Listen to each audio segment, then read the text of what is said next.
Hey, everybody. Welcome to the Jim Master Show Live Entertainment Lifestyle Variety Talk Show Series. It's good to see all your smiley faces. How's everybody doing today? You guys doing well?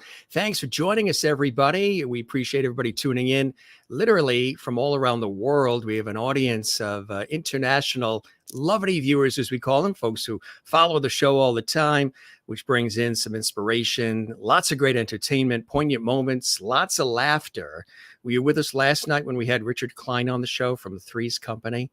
It was an epic show. You can see it in the archives, or when Lucy Arnaz was here, or Tony Orlando, or Melissa Manchester. They were all here recently. Check those episodes out. Matter of fact, there's some 700 episodes plus and growing of the Jim Master Show Live Entertainment Lifestyle Variety Talk Show series that you can binge watch whenever you want, 24/7, 365, right here on our YouTube channel, Jim Masters TV. Good to see everybody again. Hope you're smiling. I see a lot of smiley faces out there. I see a lot of people commenting too. Our JMS live chat room is open and available. And that's something that is exclusive for our subscribers to Jim Masters TV, our YouTube channel. Now, don't be worried. You hear that word subscribe, you think you have to buy something. No, it's free. It's just a word that they use on YouTube. But what it does is it lets us know you enjoy all these episodes, all this content, and what we're doing here at our talk show series. So just hit that red button you see there. Click subscribe, and don't forget to click the notification bell as well, because when you click the notification bell, that lets us send you alerts so you'll never miss an episode. Especially, I know you guys love to be here when the show is live, which is just about every single episode. We've done 700 episodes live 7 days a week, which is really, really cool. So make sure you click the notification bell. Don't forget as well, if you want to chat in the JMS Live Lovity chat room, a lot of you are chatting amongst yourselves right now. We'll take a look at some of your comments on the air too, so make sure you do that. Subscribe to the channel, and it's a special gift for our subscribers. You get to chat with each other and with us here on the Jim Masters Show Live. Cool to have everybody. We just got in from a beautiful day. You guys know we're here in the northeastern United States and the New York area along the southern New England coast between New York and Boston. Stunning day, 85 degrees, sunny. Fireworks tonight off the coast. And we just got in from cycling, tennis, and some jogging along the coast. Absolutely spectacular. Really beautiful day. And we have two guys who are also into sports, into athletics and health and wellness. And they've been doing it ever since they were running around on the sets of Desperate Housewives and Cheaper by the Dozen. Do you know who I'm talking about? Of course, you know, it's the Kinsman guys. Of course, they are here. Now, you may remember them in scenes that look like that. Right? Of course, there they are. Twins, brothers. We're talking about Brent and Shane. They are here on the Jim Master Show Live, coming to us live and direct from Los Angeles, California. They were in Cheaper by the Dozen with Steve Martin, Bonnie Hunt, and they were also in the sequel, Cheaper by the Dozen 2. They were also on the comedy drama series Desperate Housewives on ABC. Yes, you know all these shows. There's Cheaper by the Dozen 2, and there's the first one, and Desperate Housewives, of course. And there's a great shot of the gang from Cheaper by the Dozen. Can you see the guys there at the very end with the dog? We're going to have a great time. Now, you're probably saying, oh, I bet they look the same as they did on all of these shows. Well, here they are now. Yes, they have grown just a tad. And they went off to college, studied agriculture, and they played sports. They're working on some new projects. They're all excited. They got some really cool new things that are coming. And they started out, you know, with a Tylenol commercial. It started out with the Tylenol commercial. But before that, they got discovered when they were at a Los Angeles Dodgers game. Isn't that cool? Imagine being at a ball game for one of your favorite teams and all of a sudden you get discovered. It's like walking down the streets of Manhattan and somebody says, I'm going to use you for modeling. It's just really incredible.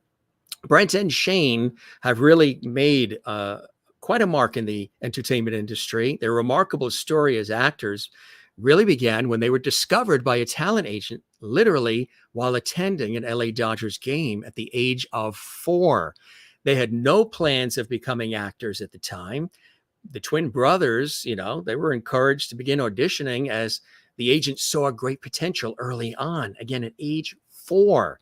So the family decided to give it a go, and the Kinsman twins went on their very first audition, and they landed their first job, which was the national Tylenol commercial I was talking about. Shortly thereafter, they booked an early breakthrough role as a child actor, both of them child actors, in the 2003 blockbuster feature film comedy Cheaper by the Dozen. So you're sitting in the stands of the Dodger game, an agent sees you, you go on the auditions, you book a Tylenol commercial, national, then you end up on set with Steve Martin and Bonnie Hunt and all the others in Cheaper by the Dozen. And then you get asked to be in the sequel, 2005, Cheaper by the Dozen 2. These iconic movies. Incredible. They played, of course, the rambunctious twins, Kyle and Nigel Baker, opposite Steve Martin and Bonnie Hunt, 2 legends in our industry. Also starred together for 4 seasons on the Emmy Award-winning ABC hit comedy drama series, Desperate Housewives 2, as Porter and Preston Scavo. Twin sons of Lynette Scavo, who was played by Felicity Huffman from 2004 to 2008. Now, in 2008, they decided to take a little bit of a break, and they wanted to focus on family and their education, which actually, is a really smart thing to do. Because a lot of people, when they get into entertainment and the arts and acting, singing, performing, they look back and say, I should have finished school, or I should have started school, or what have you. And they wish that they had done that. They did, which was a really, really smart way to do it. So they got in early, great success, wanted to get the education, and now they're back in it, which I think is really, really cool.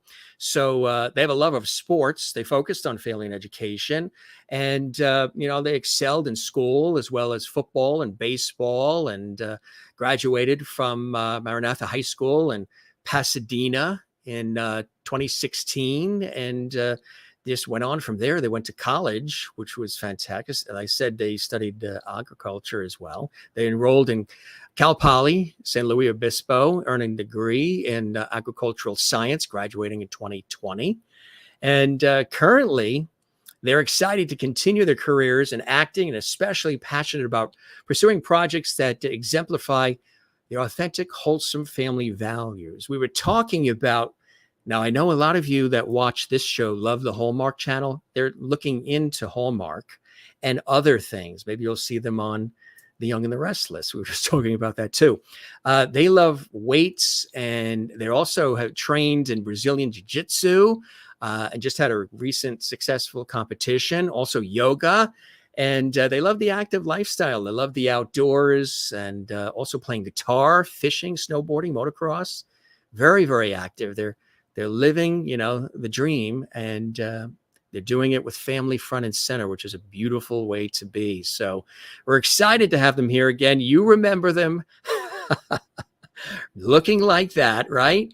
Well, guess what? Hold on to your horses. I see a lot of comments. Thanks for the comments, gang. It's so cool to have all of you here. You can comment in the live chat room. It is open and available. Let's welcome Shane and Brent Kinsman to the show right now. We're going to age them quickly in 3, 2, 1. Boom. That was in a New York minute. Yeah, that's right. Hey, guys, how are you? Oh, we're good. Can't complain. Thanks for having us. Yeah. My pleasure. Welcome to the show. And it's so cool. Congratulations on everything that's going on. As I said earlier, I think you're playing your cards right. You had that early experience that just came out of, pun intended, left field while you're sitting in the Dodgers seats watching a game with the family, and all of a sudden the agent sees you and inquires. You go on the audition, you have the Tylenol commercial, and then all of a sudden you're on the set of a major beloved movie. So the fact that you guys did that and then decided to go to school to get the education, got that under your belts, and now going back into the industry, I think it was a smart way to do it. Yeah, I mean, it was not really any step of the journey was intended. I mean, like you kind of had explained, acting wasn't something that our parents were seeking to kind of throw us in at all. They were thinking in a totally different direction.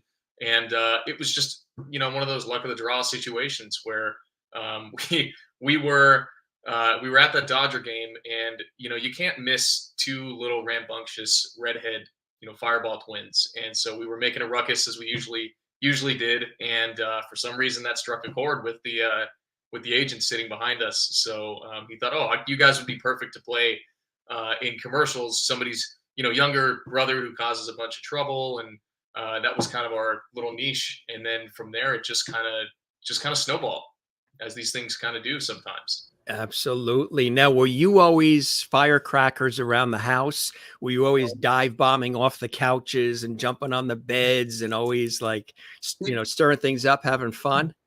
See, we like to say that we've never been actors because literally they just put us in front of the camera and said, just roll it, Yeah. because whatever you see on screen and it was totally going on off screen. I mean, when they could corral us to focus, for a scene here and there, then they would just kind of let our energy go. But behind the scenes, we were just running around. The worst part for our poor dear mom was sometimes on set we would split. And so they would have a hard time corralling us together because one guy would go one way and the other guy would go the other way. Divide and conquer. That's was right. our Divide strategy. and conquer. Now, Yep. would the people on set get confused, or were they able to tell you guys apart at like age 4 and 5? Oh no, we were hard to. I mean, we barely separated, so we were mostly, when we weren't running in opposite directions intentionally, we Yeah. were together. So they would call us the boys or the twins, but there was no hope. Mom's the only one. We can't even, like, we look back at some pictures like the one that you just showed, and we can't even tell the difference sometimes. You even guys imagine can't what even, we're huh? doing. It's a very strange experience to look at yourself in a picture and not know which one's you. Very strange. But you could tell now, right?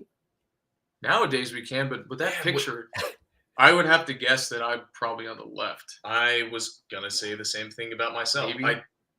Mom would have to confirm. Mom would know. 'cause Your mother would have to be. Now, if in looking at the picture, is there one that would have more of the expression with sort of the Home Alone look on the right, and then the other one more of the sort of that thinker on the left? Well, I've always been the thinker, so Sure, the other guy must have, Brent must have been the other guy. He popped that one off first. He got the joke off first. That's why he can. With that one, I'm on the left and Brent's on the right. That one I can tell for sure. That one you can tell. Yeah. So I think so. Mhm. There are subtle differences, but it just depends. And we also, even to this day, we kind of go through phases of looking alike and looking different.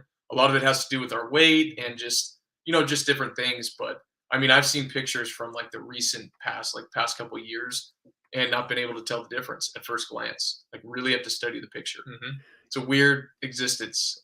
Do you guys like a lot of the same things? Sometimes when there are twins, I mean, they even sometimes dress alike. They do everything together. They eat a lot of the same foods. They're almost inseparable. Were you like that as kids? Were you always together and doing a lot of the same things at the same time? And do you still do that now, or do you have your own interests as well as things you like to do together at the same time? I think it's kind of both in certain regards. I mean, we do a lot of things together because, growing up playing sports, I had a buddy, built-in buddy to play catch with, or, we do Brazilian jiu-jitsu now. And when nobody else shows up to class, you've got a partner to roll with. And so I think, there are nuanced differences in our personalities and in our interests, but we grew up with the same friends, and we both played sports, and just our paths have been very intertwined so far in life. So we do share a lot of the same interests, but for people that know us best, they can pretty much tell immediately which one's which. Like one thing we never did was the dress alike thing unless we were on set. Because thank God mom didn't because that would have been a disaster. Or put our names as like an alliteration, like Brett and Brad or something. Oh yeah, right. We do have our own. We have our own personalities. We have our own interests. I think there's an element of nature to it and an element of nurture. And I think that in terms of nurture, like Brent was saying, we've grown up really close, and that's also a blessing because a lot of brothers, let alone twins, don't actually grow up to be as close as we are. But with that, we've taken interest in the same thing. We both play guitar. We both do jiu-jitsu. But we have our own styles, and we kind of have our own different expressions of the things that we do that we both have taken interest in. So how would you describe each other? Like Shane, how would you describe Brent? And Brent, how would you describe Shane? Oh, that's an interesting question. Yeah, huh?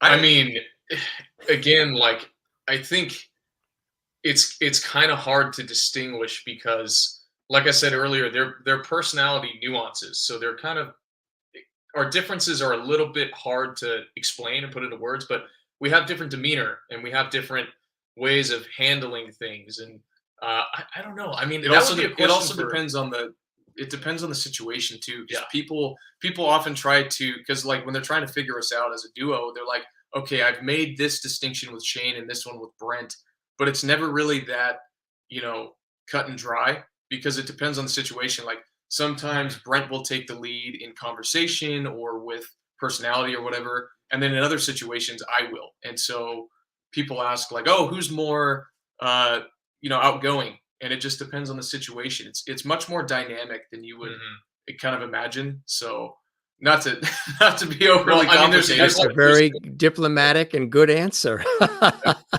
you kind of with twins, you get one of two cases. I feel like because we've actually known a lot of twins in our lives, and you Yeah. either go polar opposite, different interests, different lives, Yeah.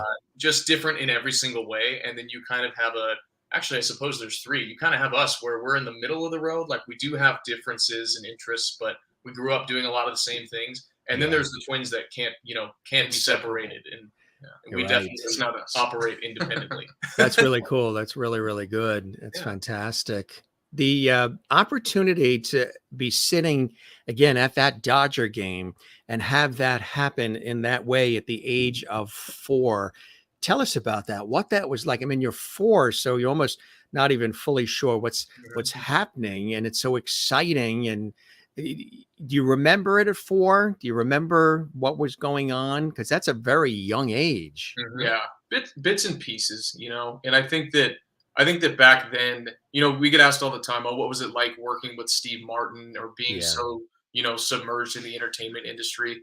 And I think back then, ignorance was bliss to a certain degree, because there was that degree of us not really knowing what was going on. And, we were blessed enough to have really good and protective parents and also cast and crew that constantly watched us and kind of kept their eyes out for us. And so we were able to just be young, kind of innocent kids and like do our thing on set at the same time.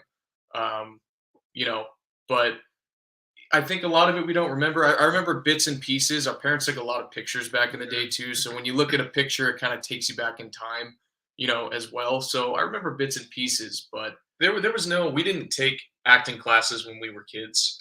They didn't train us to behave a certain way. It was a total typecast. They were like, these kids are rambunctious. Let's plug them into a rambunctious, role. And so I think that, like Shane said, ignorance is bliss a little bit. So it's not so much that we have a distinctive memory of behaving a certain way.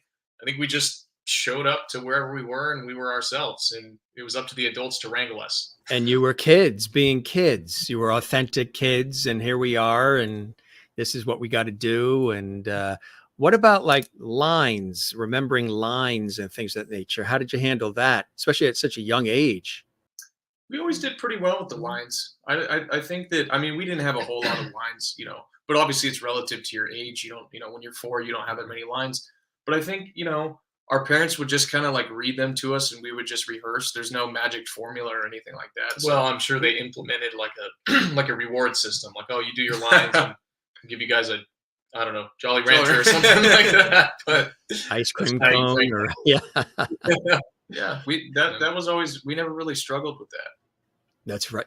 So you remember fun, crazy times on set at all? Were there certain things that do stick out for each of you, especially on the first Cheaper by the Dozen, or even the sequel where you're a little bit older? Do you remember any particular scenes or moments that stood out for you guys working with Steve, Bonnie, or just being on set in that atmosphere with all the lights and the wires and the cameras and the craziness of it all?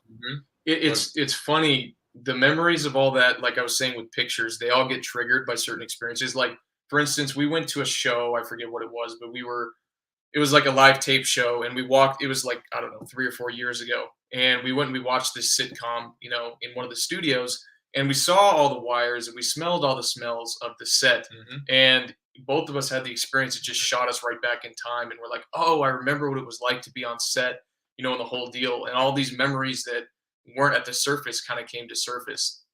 But we were so fortunate to be, like I said, surrounded by such a fun environment, a great director, great cast, great crew, that you know, I just remember we have more memories, I think, of the second Cheaper by the Dozen, when we were about like 5 or what were we? No, we were 7 turning 8 in the second one. We were 4 turning 5 in the first one. Yeah.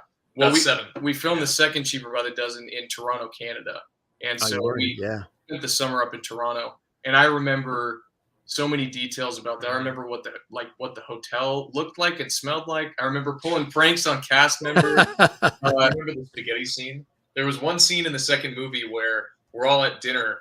I think it's in like at the end of the training montage where we're training for the Labor Day Cup games, and we're all eating silently at the dinner table in the cabin, and we were eating spaghetti, and we'd filmed that scene a few times. But Shane and I were kids, and so we're hungry all the time, and so we shoveled off. It had to have been like 5 full servings of spaghetti, and they would kept scooping back on our plates. And I remember leaving really sick. Full and really sick that day. So, you know, funny little memories like that come to mind sometimes. Did I also, from doing my research, hear something about a certain sound effect involving Bonnie Hunt too?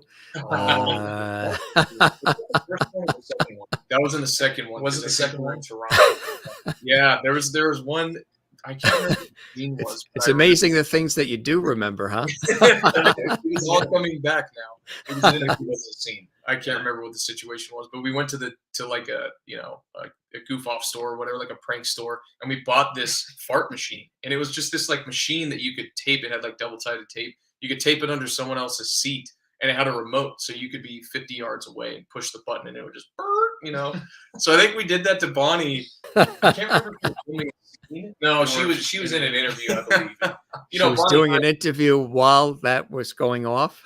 Oh yeah. That was the point. That's at her most vulnerable. Did you guys look under your chairs before you walked into that room? That'll be our protocol every time I get to look under the chairs before you sit. Right, exactly. So Cheaper by the Dozen, again, great cast. Those movies are still beloved, still seen today.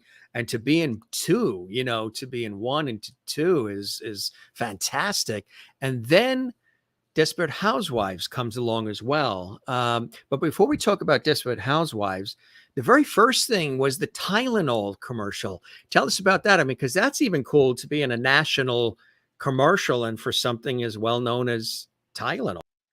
Yeah, I mean, that was the only thing that we did that we switched off. So we played one character, and then, you know, because of child labor laws, they use twins a lot to, you know, they can extend the hours of what they can work, and so that's what they did with us in that commercial. But that was, boy, we were like just freshly 4, so that I don't even remember doing, to be completely honest with you. Yeah. So we were so young. That, were you the kid of somebody that was having a headache? We were causing the headache. We were. Yeah. I think it was called. I think you can even see it. Little Brother Patrick. My Little Brother Patrick. I think it's on YouTube somewhere. And we were chasing our sister around with a squirt gun and just being rambunctious in the whole thing. What we were best at. And she had a headache from us, and so she took whatever. It was perfect. It was perfect role for us, and a great segue into Cheaper by the Dozen. I was going to say it's a perfect, right? Exactly. Isn't that funny? That is just so cool. And again, it's an honor, you know, to be in a national commercial like that so soon, and then Cheaper by the Dozen. When people realize that you two were the twins in that movie, what is that feeling and experience like for you? Of course, the family knows, the friends know, they rooting for you, but others, when they discover that you were the two that were in the movie and, oh my God, you guys were great, I love that movie. That must be a pretty cool feeling, huh? Even today. Yeah, you know, it happens more often than you would think. I mean, it's been 20 years since the first movie, and I'd like to think I look a little bit different, but You know, Apparently not. apparently not. We actually get recognized more than we would think. But I suppose, you know, I always use this example. If I saw Macaulay Culkin walking down the street, you know, that Home Alone was 25 years ago, I'd go, okay, that's Macaulay Culkin. He's just older now. But Right.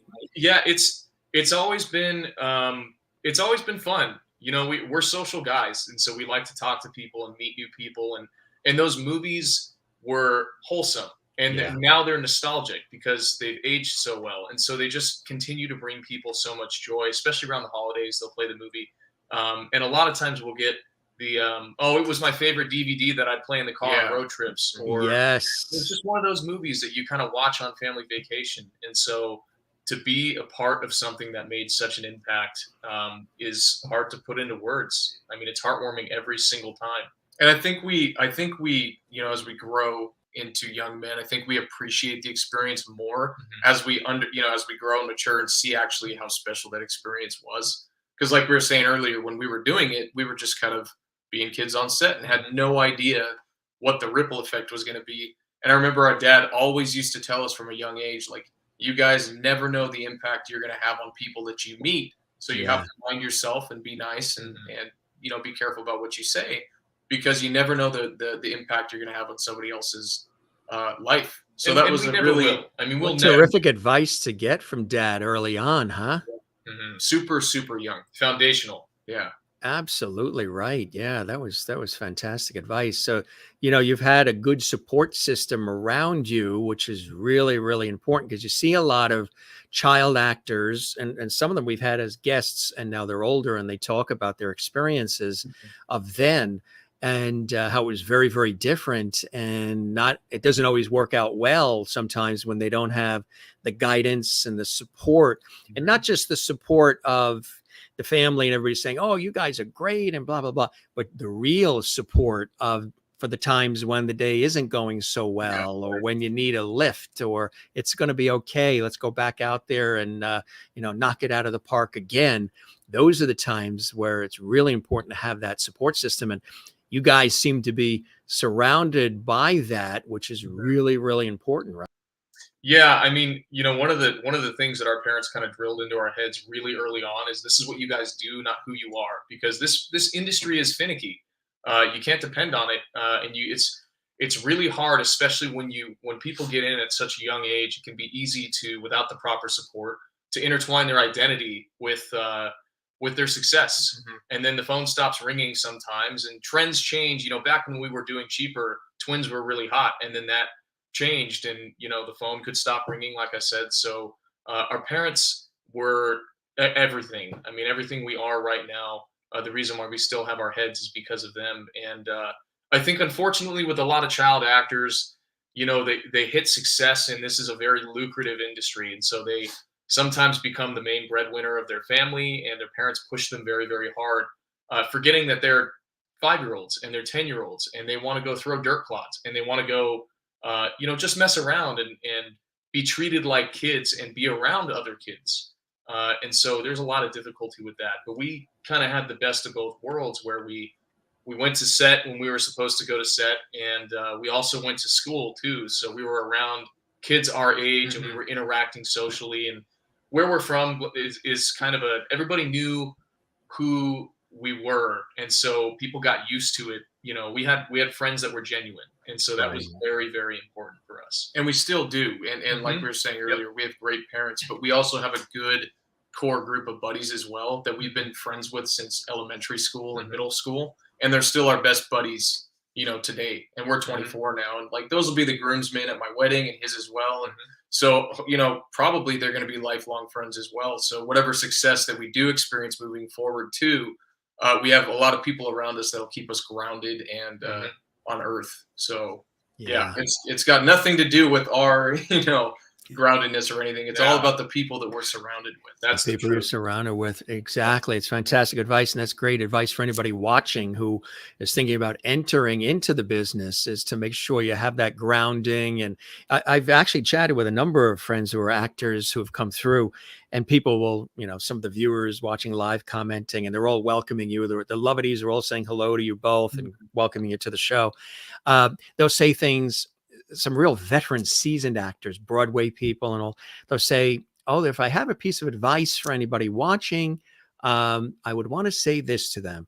And they'll usually say something like, make sure you really want to do this. You can't be 50% in. If you're 50% want to do it, but the other 50% you're thinking about being an accountant, Yeah. be the accountant, because you got to be 100% in because of the ups, the downs, the hours, the blood, sweat, and tears, the running, the rejection, the good times. You have to be 100% in and ready to go.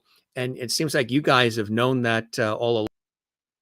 Yeah, I think it's funny just to almost to piggyback on that. You have to be simultaneously 100% in and 0% in at the same time because you have to I think the point is you have to commit and you have to there's no plan B, there's no lukewarmness. You know that doesn't there's always going to be someone behind you that behind you that wants it more.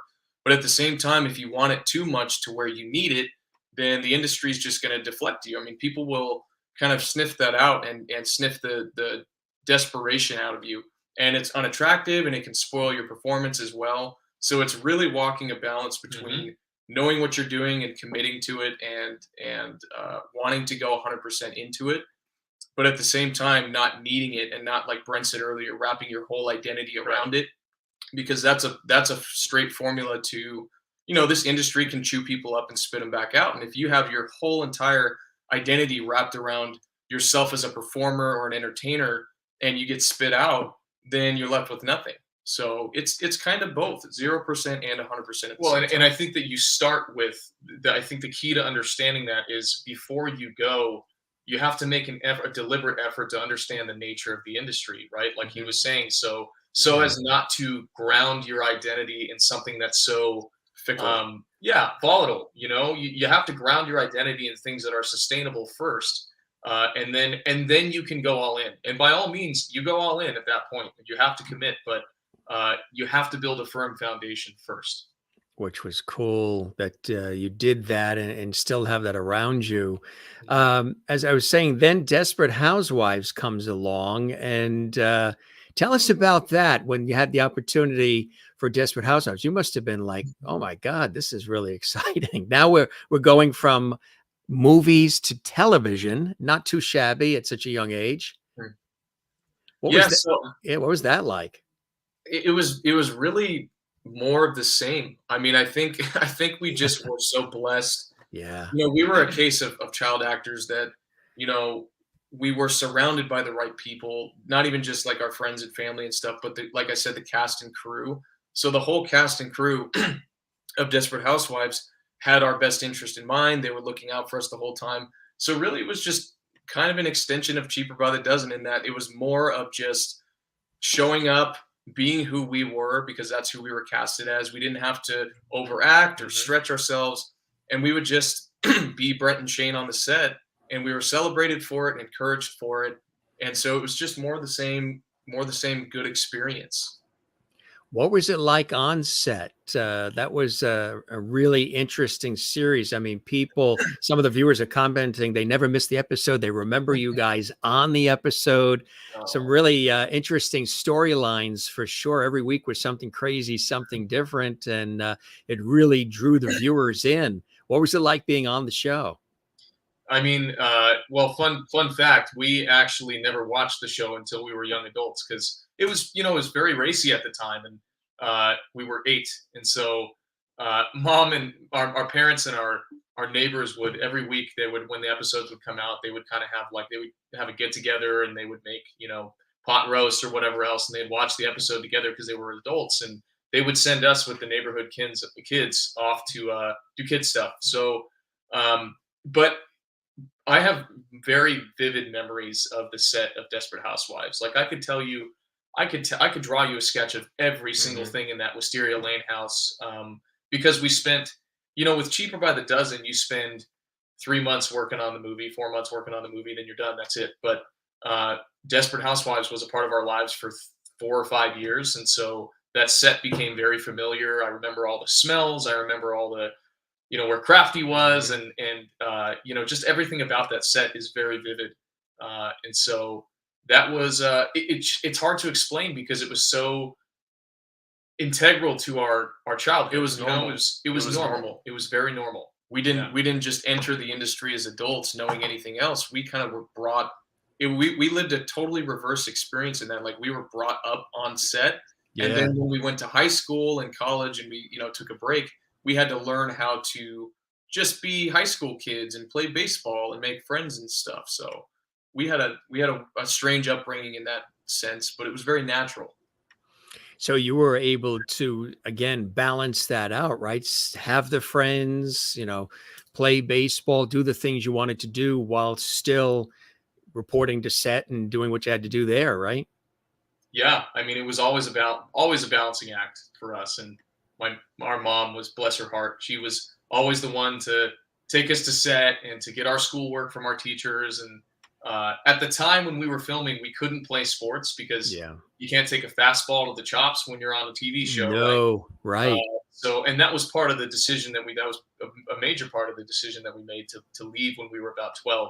All of our friends that we had made in school had started sports a few years earlier. And, we wanted some place we wanted to catch the tail end of childhood. Yeah, basically. Right.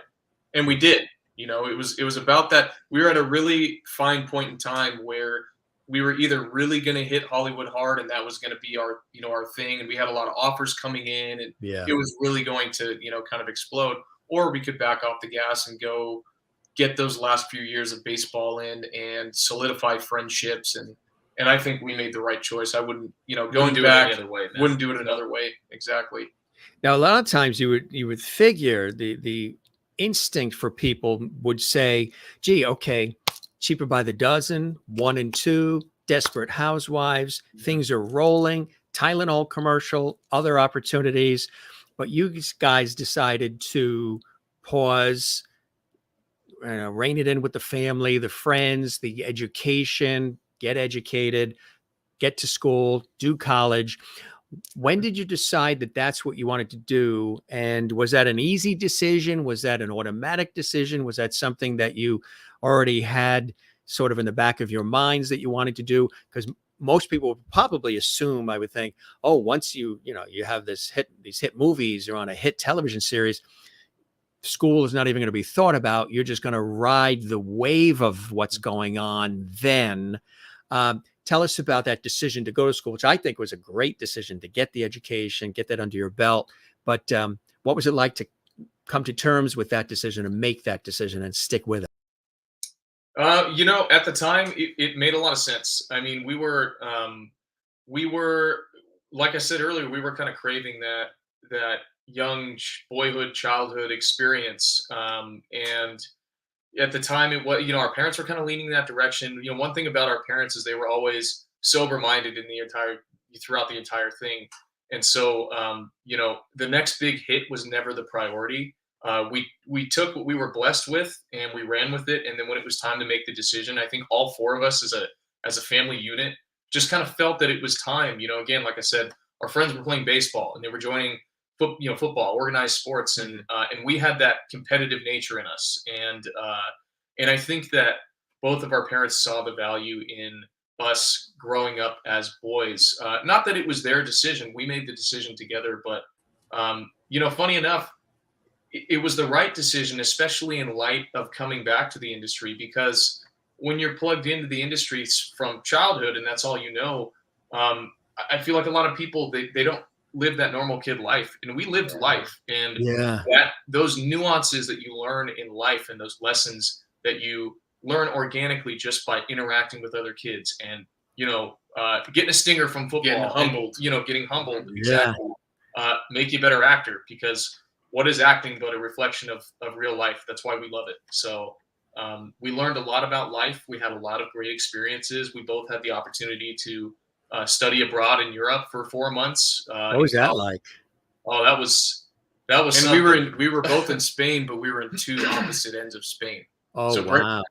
Which was southern Spain, and I was in a small city called San Sebastian, which was in the northwest western corner, right by France, which was cool too because we got to meet up at we took a trip together. We went to Rome. We also went to Ireland and saw each other here and there. But that was the first time that we'd been really separated. To that degree and for that long, probably. What was that like? Was that tough in the beginning? Yeah, it was. Yeah, it It was. was tough there for a minute. We I mean, we were we would text and call each other, of course, and at that time it was ready for us. We were ready to separate, but we were Mhm. ignorant about what that meant. And so I remember the first month. Also, It was tough. gosh, we were in a foreign country where they speak a foreign language, and my Espanol was. I mean, I spoke just a little bit. I took Spanish in high school. Hola. Yeah, right. Puedo ir al baño. Yeah. So, you have to learn fast, but it was healthy, very healthy for us, very healthy. So that was another great experience as well, living and understanding other cultures, appreciating it while you're being educated abroad. That was really cool, huh? It was good for our, like I said, it was good for our individuality because we didn't even intend on going to the same college. So what happened with that, just briefly, was because by the end of high school we really wanted to kind of establish our individuality. Mhm. And so when it came time to pick colleges, I had gotten into Cal Poly and Brent had gotten put onto the wait list of Cal Poly. And that was both of our number one choice, just independently of one another, not because we wanted to go to school together, but because it was just the best choice. But we didn't know if he was going to make it into Cal Poly. And so Mhm. he was going to go to University of Nevada, Reno. And we took our senior pictures in different sweatshirts, and it was totally established that we were going to go to different schools. And then very, very last minute, Brent got taken off the wait list, and it was a no-brainer for him that he was going to go to Cal Poly. So we kind of feel like fate just intertwined our destinies together, again. So going to Spain was a really good experience for our individuality. And we just got to learn, there's being so close to one another, there can be a little bit of an overlapping dependency, like social dependency. Mhm. Our thoughts and opinions can overlap with one another. So we have to get our individuality and go out into the world and interact with people as individuals and, find ourselves as individuals too. So Spain was a really good opportunity to do that. We would gosh, those were just the good times. I remember every weekend we'd be in a new country because when you get out there, it's cheap and it's easy to just pop over to a different country. So I would call Brent and be like, "Hey, man, I just went skydiving in Switzerland," and he's like, "Oh, I'm in Amsterdam." I was calling him from the Netherlands at that time. Yeah, like, oh, I'm right. having a milkshake in Amsterdam. Yeah, Skydiving in Switzerland and a milkshake in Amsterdam. yeah. That sounds pretty good about now. It was another life. It was a pre-COVID life. Things were- Yes. yeah. Yeah. I've So. had a chance to do some television work in those areas too. And how did you like Switzerland and how did you like Amsterdam? Pretty cool places, huh?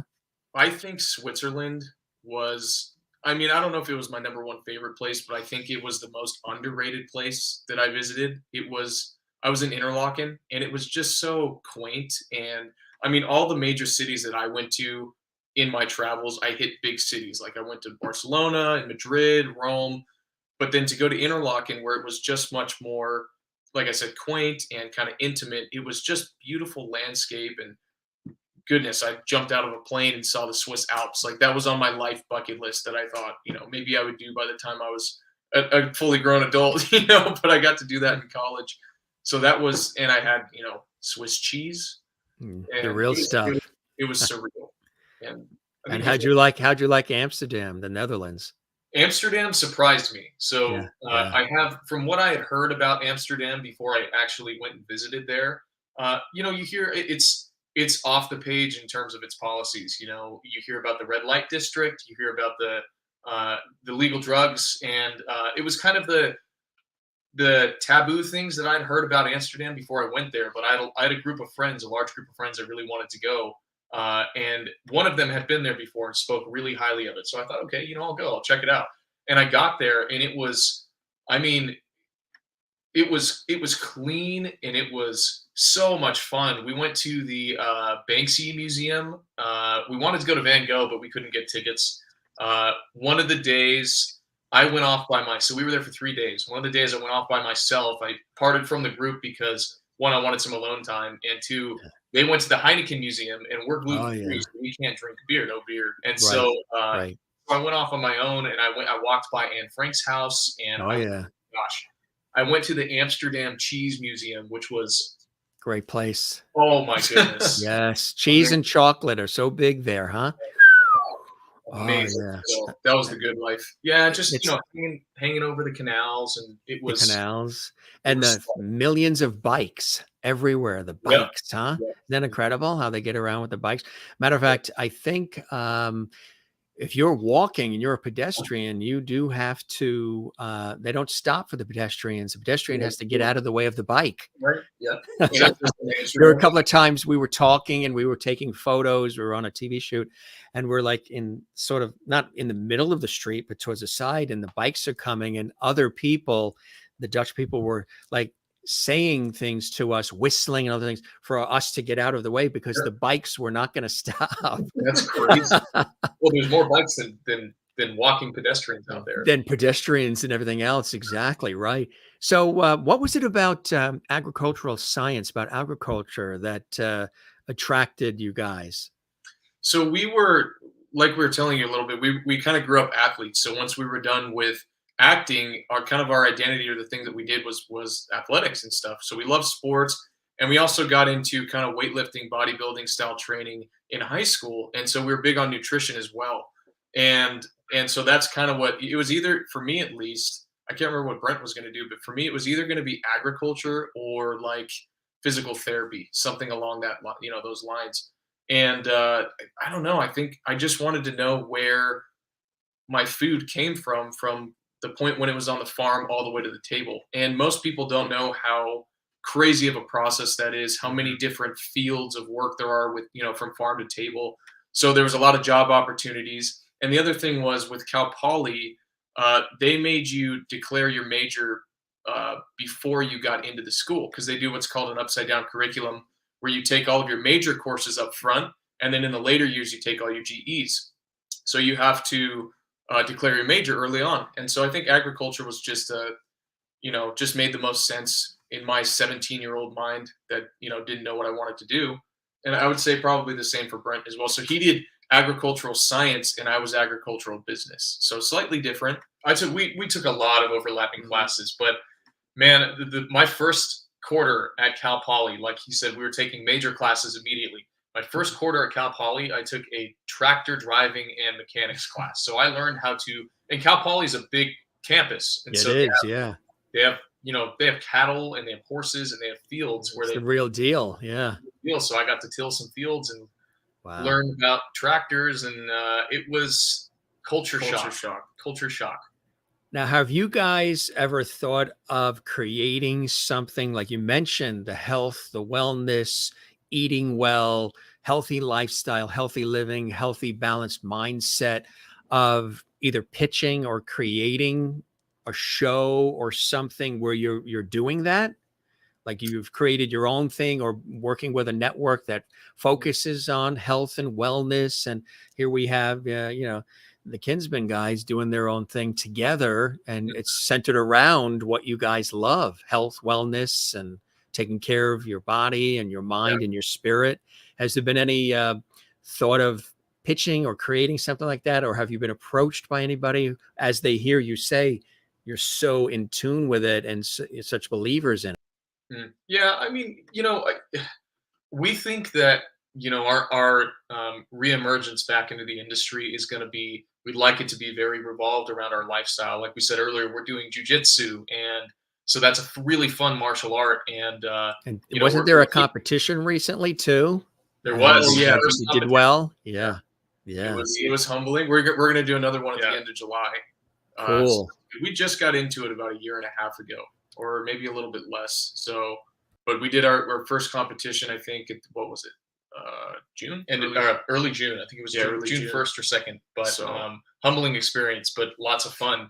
So, gosh, I mean, you can make any number of projects about martial arts or about just fitness in general. And I think we'd like our work to reflect our lifestyles, like I said. So the beautiful thing about this industry is it holds you accountable. I think with other occupations, you don't necessarily have to keep yourself in tip-top shape unless you like to, just on the side. But in this one, for people like us, for the niche that we're trying to fill, it holds you accountable, simply. And we love that accountability because it levels us up. And so it keeps us kind of in that zone. So who knows what type of projects may come our way in that regard. But Yeah. I Well, would imagine, you know who's a great example, and is totally relevant again now, Mhm. is Tom Cruise. Tom Oh Cruise yeah.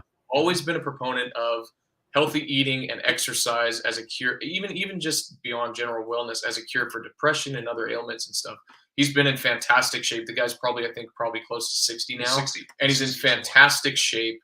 And I think the action movie and maybe sci-fi superhero, something in that niche, is something that we'd love to do, and we think that would be fun with twins as well. But I think that Tom Cruise is kind of our North Star in certain ways, in the fact that, does he, have his own show about health and wellness? Like, no, but he talks about it inadvertently through example, through the things that he does. The guy does all of his own stunts. He's a nut.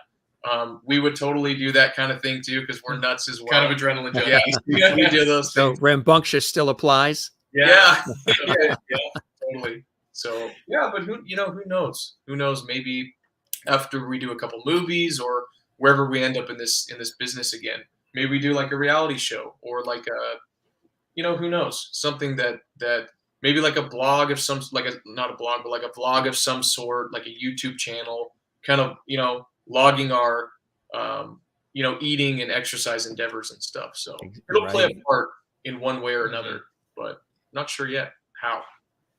Now you're writing something, right? You guys are working on some things that you're excited about, which is cool. Mhm. Yeah, we never intended to write when we got back into this industry at first, but after a lot of conversation and just kind of reflecting and talking about life, there's a story that we've kind of wanted to tell for a while, and we actually early on a couple years ago we went out to was it Burbank with Doug. We met with we had a lunch with Doug Savant, who played our Oh, dad yeah. on Desperate Housewives. It's Yeah. great to see him again after so many years. And one of the pieces of advice that he gave us was, if you can, create your own content. And again, it wasn't something that was intended, but boy, have we had a lot of fun just doing it, And we're still in very early stages, but the meat and potatoes of what we want to, the story that we want to tell is there. We think we have a skin we want to wrap it into, but again, that could change. It's mostly that we have our themes in place. We have the skeleton in place, and it's been a fun process. And it's nice because there's two of us, and so we can bounce ideas back off of each other and brainstorm. And it's been a really fun process so far. And just who knows where it's going to go, which is part of the thrill, Exactly. Merlin is watching in Ontario, Canada. She says, "Would you guys buy a farm?" So would you ever buy Yeah. The question is, when will you guys buy a farm? That's when? that's the long-term plan, baby. Most certainly. So our parents just moved out to Idaho, and They did. They're in Boise. They're right outside of Boise. That is such a really popular area. Like everybody's moving to Boise right now. It's a hot spot, huh? It's Super hot. It's beautiful. The sky is just bluer out there. There's no other way to put it. But there's a lot of rural area out there that we're kind of keeping our eye on and seeing. Not even just us two, but the four of us, us and our parents. It's a matter of when, I think, for sure. That's kind of cool, huh? That is beautiful. Now, your parents both originally from California? Yep. Yeah. California. So this is all new for them, and they're loving it. That is fantastic. Yep. And we get to retreat to Idaho to go see them. So we have an excuse to just go see the pastures. Which is really cool. So you have it's almost like if you're in New York and the busyness of New York, or being in LA and Hollywood and the business of that, you have a place you can go to that's away from all of that, where it's grounding. You can have a good time, reconnect with family, reconnect with yourselves. And then you go back into the hustle and bustle of the New Yorks and the LAs. So that's really cool to have that, huh? It is, because in our experience and the way that we see things going, when you hit the hustle and bustle, you hit it hard and you hit it in sprints. So if we come out with a project, we'll do the whole PR circuit. We'll just sprint for a short time, and then we'll find ourselves exhausted at some point and just go out to the parents' place and see the blue sky. And they live right by it. They live on a lakefront property. There's a cornfield right behind them. Beautiful golf course. It's heaven, And the nice thing is, it's kind of I was going to say sprint to both both directions. It's not a sprint in both directions, but both sides of that coin give energy. So like we grew up in Southern California. We love LA, and there's an element of the busyness that we are used to and we grew up with, like I said. But then, your reserve tank drains a little bit. And so you go out there, you renew your perspective, and you kind of take it easy for a little while, but that'll get boring. And so you kind of crave that hustle again. So it's a really nice, like, dichotomy. That is so cool. That is really cool. It's great to have that Idaho opportunity like that. Do you guys stay in contact with any of the cast members, crew from any of the other productions, from Desperate Housewives, from Cheaper by the Dozen? Once in a while, we actually in 2020, I think it was May of 2020, we were able to get most of the cast of Cheaper by the Dozen. Oh, there it is. Yep, the TikTok, right? So we, there it is. Yeah. The song. So tell us about what we're seeing. So narrate over it. I can't remember how the idea sprouted or came about, but so Kevin Schmidt, who played, what was his name? Henry Baker in the film. We've been in contact with him over the years, just off and on. And so somehow or another, we got on the phone with him, and he lives right next to us too, which we didn't know, Jacob. But we got in contact with Kevin. We just over the years, we have been to a couple lunches and stuff. And somehow or another, we all kind of came up with this idea because this trend, it was the I'm just a kid trend was popping off at the time. And we thought, dang, that's the song from our movie. If we could get the cast together to do it, oh my gosh, it would be awesome. So I think we got, 9 out of 12 people? Everybody but Steve, Tom Welling, and I think Liliana. So it was nine. Yeah, cool. Got them all together, and it was within, I think, a month we put the video together, or less time than that. And so through that, we got to talk to all of our own, all of our old cast members and conspire with them. We all had like a Google Doc together, in terms of we were devising strategy and stuff when we wanted to launch it and stuff. So that was really cool because that was a great excuse for all of us to connect probably since the second movie was filmed. I think a lot of people hadn't seen or talked to each other since then. So is there ever talk of another version of that movie coming out? Have they ever tossed that around? It's funny. Funny you should ask, Jim. At the time when literally the week that we released that TikTok, Disney Plus had it was on Twitter. They had a watch party for the first 2 Cheaper by the Dozens. Lo and behold, it was to promote the new one that just came out. They made a totally revamped version of Cheaper by the Dozen with Zach Braff, and that's on Disney Plus now. So it didn't involve any of us original cast members, but I can't help but wonder if they didn't have that project in the works already. Had we come out with that TikTok, we would have sparked something. But I'm sure everybody would be more than willing to hop back on a nostalgia project. This is the age of nostalgia. It really is, They're doing all the new revamps. They did Top Gun. I just heard that another revamp of White Men Can't Jump is being made. And then, there's just a lot of remakes and stuff. So we would be totally in on that. Is there ever been a show, whether it's television or maybe a movie or even something on Broadway, where you guys have said, gee, I would really like to be in that, or I wish we were in that? Any of those? We grew up Star Wars fans. Both of us, we just grew up loving Star Wars, just like every other kid, Yeah. And we always thought it'd be kind of a fun idea to play with the twin thing, because particularly in the sci-fi superhero kind of segment, you don't see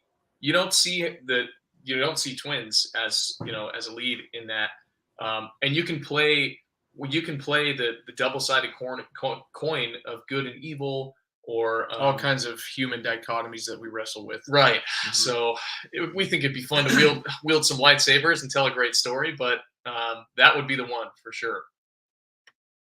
Plus the visuals would be amazing. I think the two of us battling against each other or side by side or something. Look, I'm wearing white, he's wearing black. There's a million things that you could do with that. anywhere in is that so cool. superhero sci-fi space, I think would be really fun. Or, again, we're outdoorsmen, and so I remember watching A River Runs Through It with Brad Pitt growing up, Mhm. and that, I mean, gosh, the guy made a movie about fly fishing, in Montana, I think. So anything to do with our lifestyle, I think there's a few projects watched growing up where we would have thought, wow, that's, that'd be right up our alley. Yeah. You guys, we were talking before we went live in the air about Hallmark, and that I know some folks who are on Hallmark, like Paul Green and others who've been guests here, but I know them off air too. That's another area that you guys probably would be that. And of course, the general hospitals, the Young and the Restless, Bold and Beautiful, those as well. Have there been thoughts of those areas too, whether it's the soaps or it is, or daytime television is what they call it now. I don't even think they say soap opera. I think it's daytime television, daytime TV, and or things like the Hallmark Channel and We have those. totally tossed around the idea of Hallmark or like the GAC or something like that, or like we were saying, even like the CW. But like with Hallmark, we think that would be such a good market for us because I think we just had to look, number one, but number two, most of our audience comes from Cheaper by the Dozen, and so they're going to follow us into what we do. And what we used to do was wholesome, kind of family oriented, work. And Hallmark is that's their bread and butter. So we think Hallmark or GAC would be an awesome kind of niche, for us. They're just wholesome stories. There's no, extreme politics or anything that's too polarizing. It's just good stories and simple stories, and that's what we want to do. We just want to engage in good stories with simple messages and stuff, or at least partly, In part, yeah. Obviously, we'll get into more complicated art. The story that we're writing actually carries some pretty heavy themes and stuff too. Yeah. But yeah, we would totally work with Hallmark, and that whole. I think that whole audience would be very welcoming to us and accept. They would resonate. Mm-hmm. Yeah, that would resonate. How did you guys get through the pandemic? YouTube goes crazy if you say that too often. Yeah, right. They just all of a sudden start saying, "Oh, what is that? What's that mysterious word you're saying?" How did you guys get through all of that?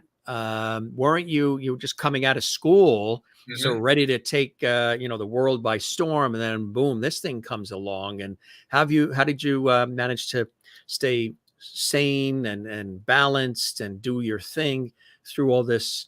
I mean, I keep saying that this whole thing the last 3 years is the only people that really could have scripted something like this would have been Rod Serling from the Twilight Zone, maybe George Lucas, Steven Spielberg, or maybe even Stephen King. Yeah, I was going to say Stephen King. How did you guys deal with it all as the world sort of paused? It did give us time to reflect, reboot, and reconnect with our families and with ourselves. So there's been some beautiful moments, but how'd you guys get through it all?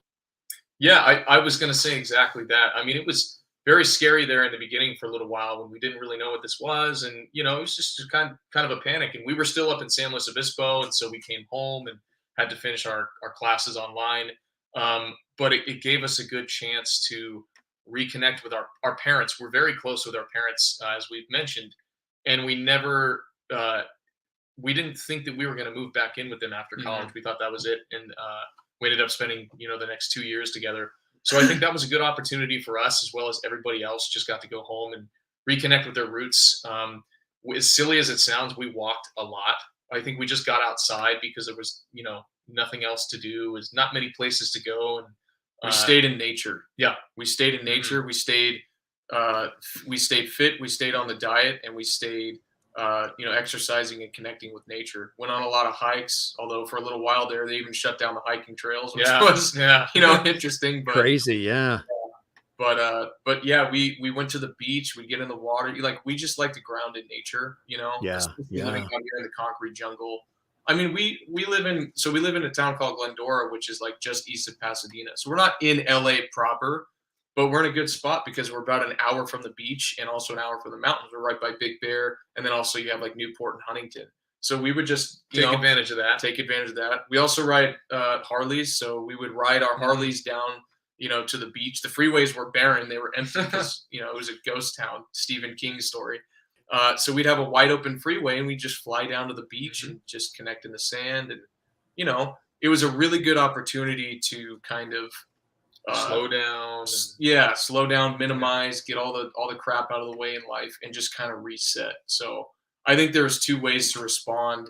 I mean, obviously there's a lot of tragedy, but in the downtime, we used it to kind of like as kind of like a kind of reset, in our lives. And we had just finished college, which was so busy, and we were just buried in the computers and the books the whole time. So it was nice to just have some slow time, pick up the guitar. We learned guitar. That's right. Yeah. Yeah. That's So, fantastic. yeah, So do you play it a lot? Do you get a chance to play a lot with the guitar? Yeah, we've been really busy in our life has kind of been crazy in the last few months because our parents were moving to Idaho, and there was a lot of our dad was selling his business, and those never go smoothly, those sales, and so there was a lot of chaos going on. So we've both taken the last couple months off of guitar, but before then, we were going to lessons every week and playing quite a bit, and every day. I just got back into it like 3 days ago, actually. Recommitted myself, but that's always been great, enjoyable. Yeah, it's cathartic. It's a cathartic thing. Yeah, it really is. You mentioned the nature during the pandemic, and that's what I kept telling everybody. When everybody was getting nervous and scared and panicking, the world is coming apart, and nothing that they grew up with is around anymore, and just everything was changing. I kept telling everybody, go out to nature because we're here by the ocean, and I love the ocean. I'm swimming, surfing, boogie boarding, sailing it. You literally have to drag me out of the ocean. And we were in Florida with family too, and I was in the ocean, and the family was packing up, and they're like, "Okay, Jim, we're getting ready to go." And I said, "Why are we leaving?" And they said, "Well, it's starting to rain." And I said, "But I'm in the ocean. I'm already wet." And they said, no. It's lightning and thunder is coming. Yeah. So we got to go from there.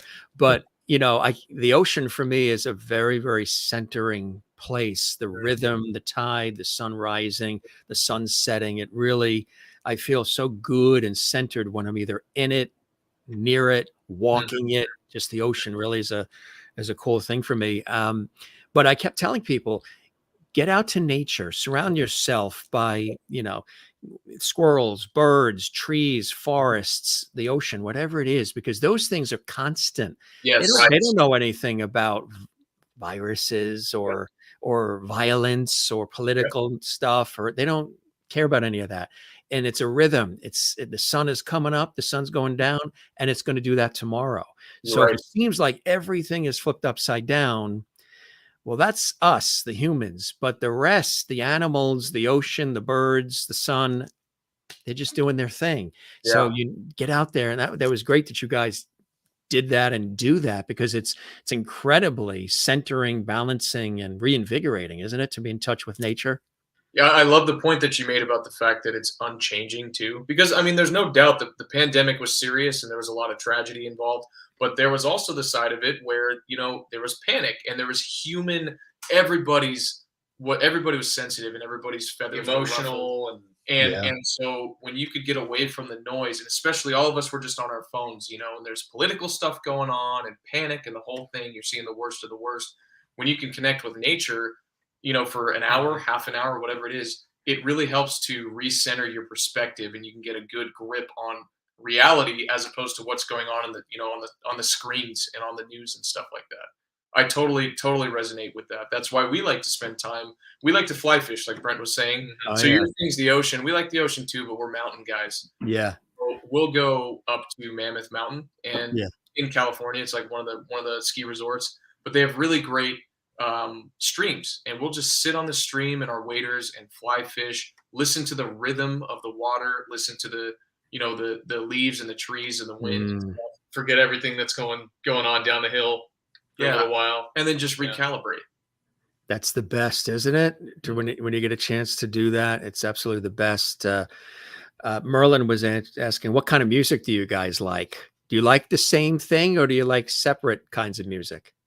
I think we kind of both cover a lot. I mean, gosh, we're oldies at heart. We've got boomer hearts, and so we grew up on 70s rock, both of us. Our dad kind of got us into it. So Eagles, Doobie Brothers, Steely Dan, all those guys. That's our jam. Chicago, and Yeah, Chicago, exactly. Earth, Wind, and Fire. And, Oh yeah, totally. And then from there, I would say I'm with country. I'm a little selective. I don't like the pop country. We actually just went to the Glen Helen Amphitheater and watched Chris Stapleton perform, and he's my gateway into country. He's my standard, and man, was he just ripping. I mean, he gives 110%, doesn't he?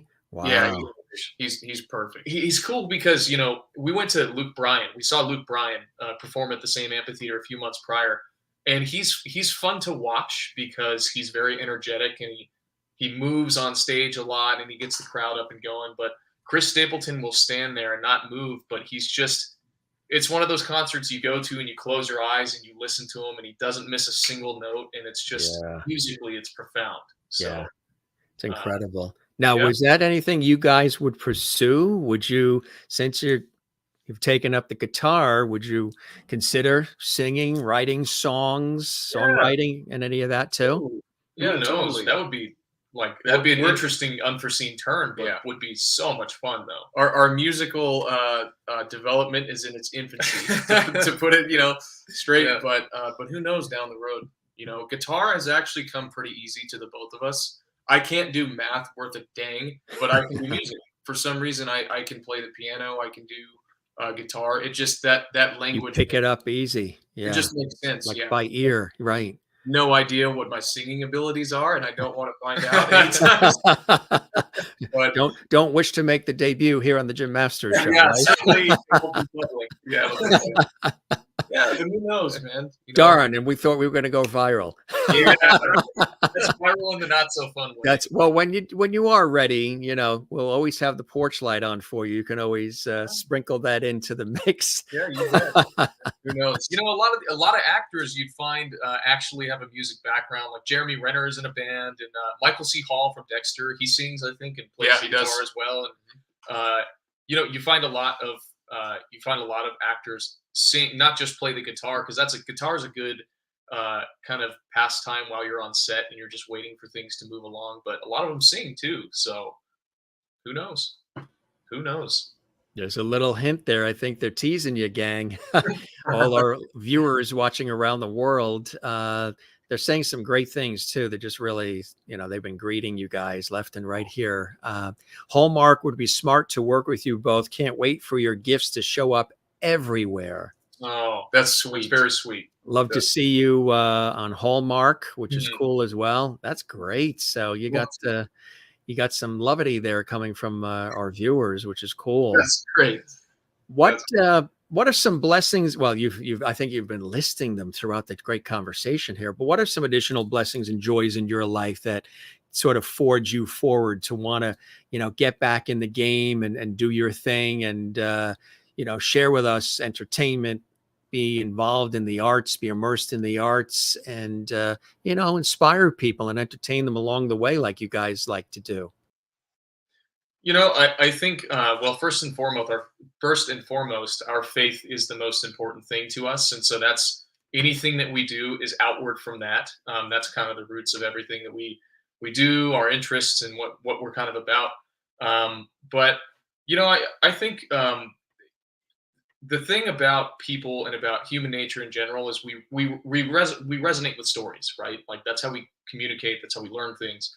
And despite growing up in this industry, I've always enjoyed going to the movies, and particularly going to the movie theaters, getting my butt in a red seat, buying a stub, and watching stuff on the big screen, which is why I really love Top Gun. But I think that it's something that we can all bond over. And I don't know, I've always been moved by cinema. I've always been moved by film. I've always liked it. Again, completely independent from my experience growing up and doing it. Because, there's a funny quote by George Lucas. He says something to the effect of, everybody else got to watch Star Wars except for him.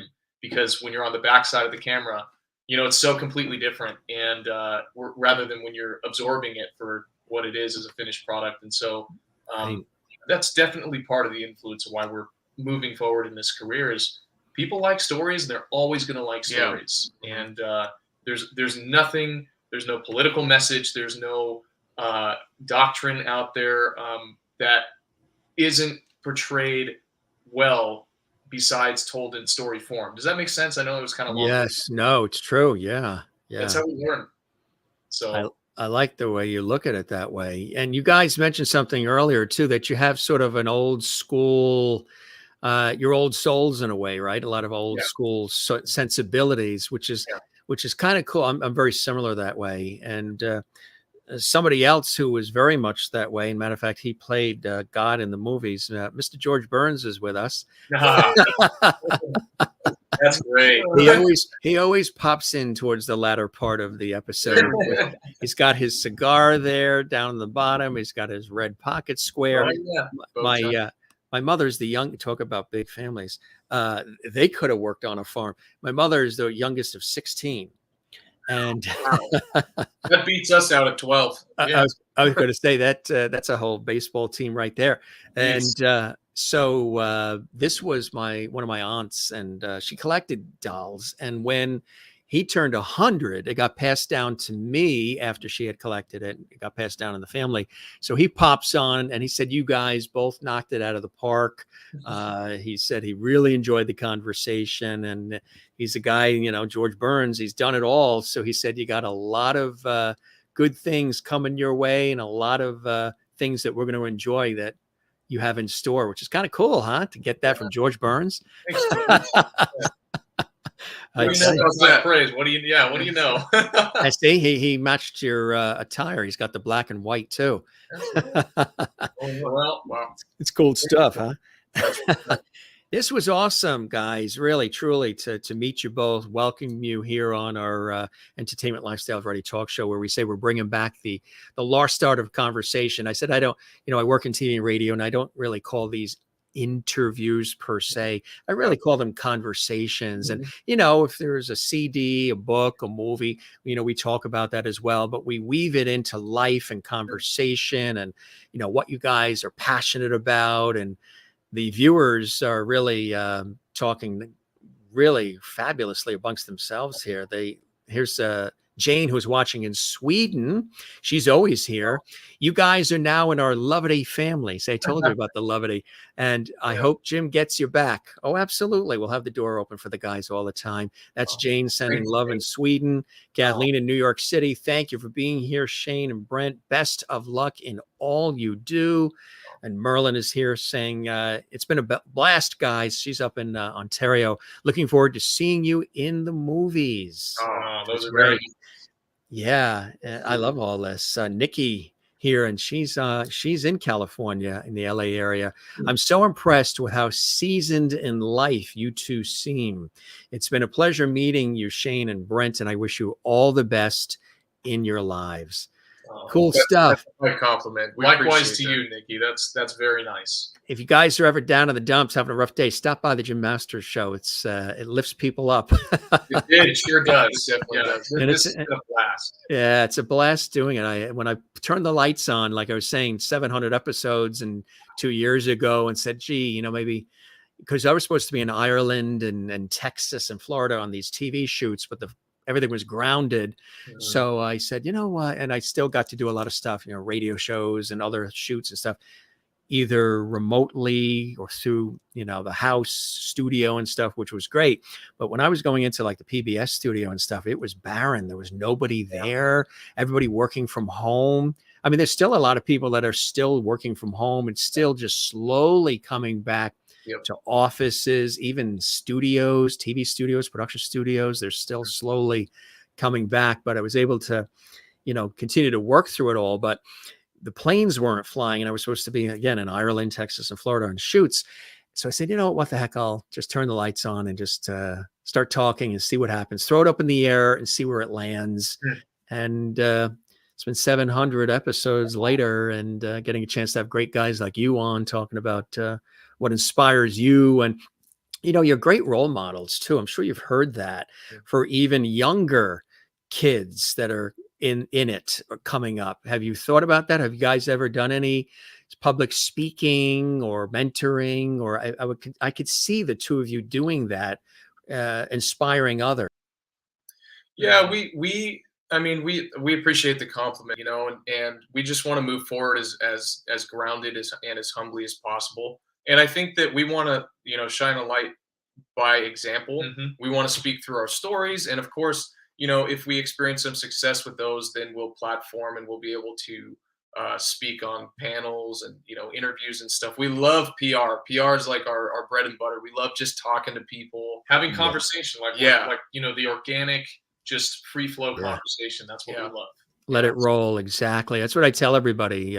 We don't script anything. We don't do, pre-prepared questions. We just let it roll and see where it takes us. And I think that's more authentic, and people, the viewers get more out of it too, because they feel like they're on the ride, they're on the train with us, which I think is really, really cool. Yeah.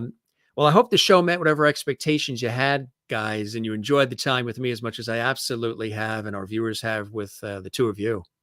Well, yeah, and likewise. I mean, I think you said it perfectly. The word that I was going to use was authentic, and that's what we're all just people out here doing it, and people have a starvation right now for authenticity, because I think that there's so much content out there, and there's so much scripted content with social media and TikTok and YouTube and all that stuff.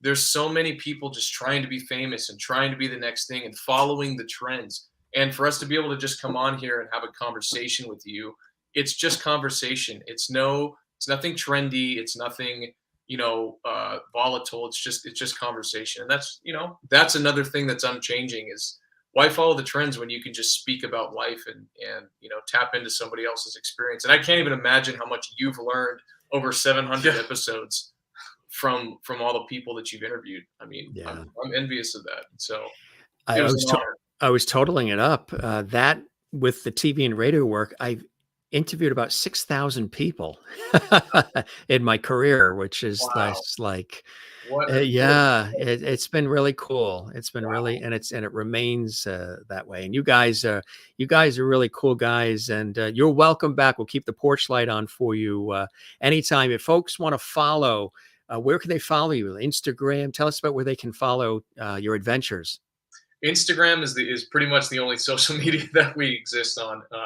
So my Instagram handle is Brent Kinsman 7, and yours is? And mine is Shane_Kinsman. Yep. Or if you just look in the search bar, Brent Kinsman, Shane Kinsman, it'll pop up. So really cool that you said that, because before you guys came on, I was watching. We came in from the coast. We were outside, and I was watching this video that somebody did. I think it's on YouTube, talking about how a lot of the people that are in the tech industry, Elon Musk and others, they're not on any social media. They're completely, and he said something recently, Elon, that if you want to be really successful, if you want to be grounded, if you want to be sane, if you want to be fulfilled, get off some of it.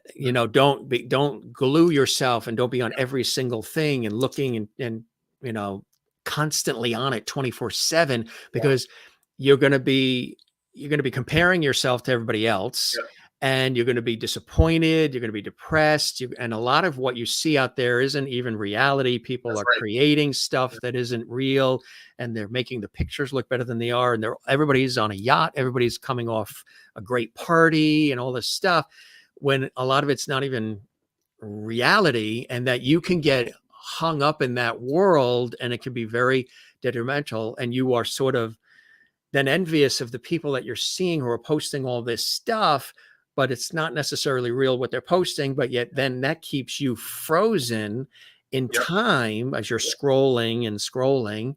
And then you get mad if they don't like your stuff. And it's a whole like web of craziness. And they say that they're not even on it. They recommend, or if you are, go on, then get off and go outside and get fresh air. You guys seem to, that already, huh? Yeah. I mean, that's why we only do Instagram right now. We had Twitter for a little while, but you refresh, and there's always more and more and more content. You'll never see it all, right?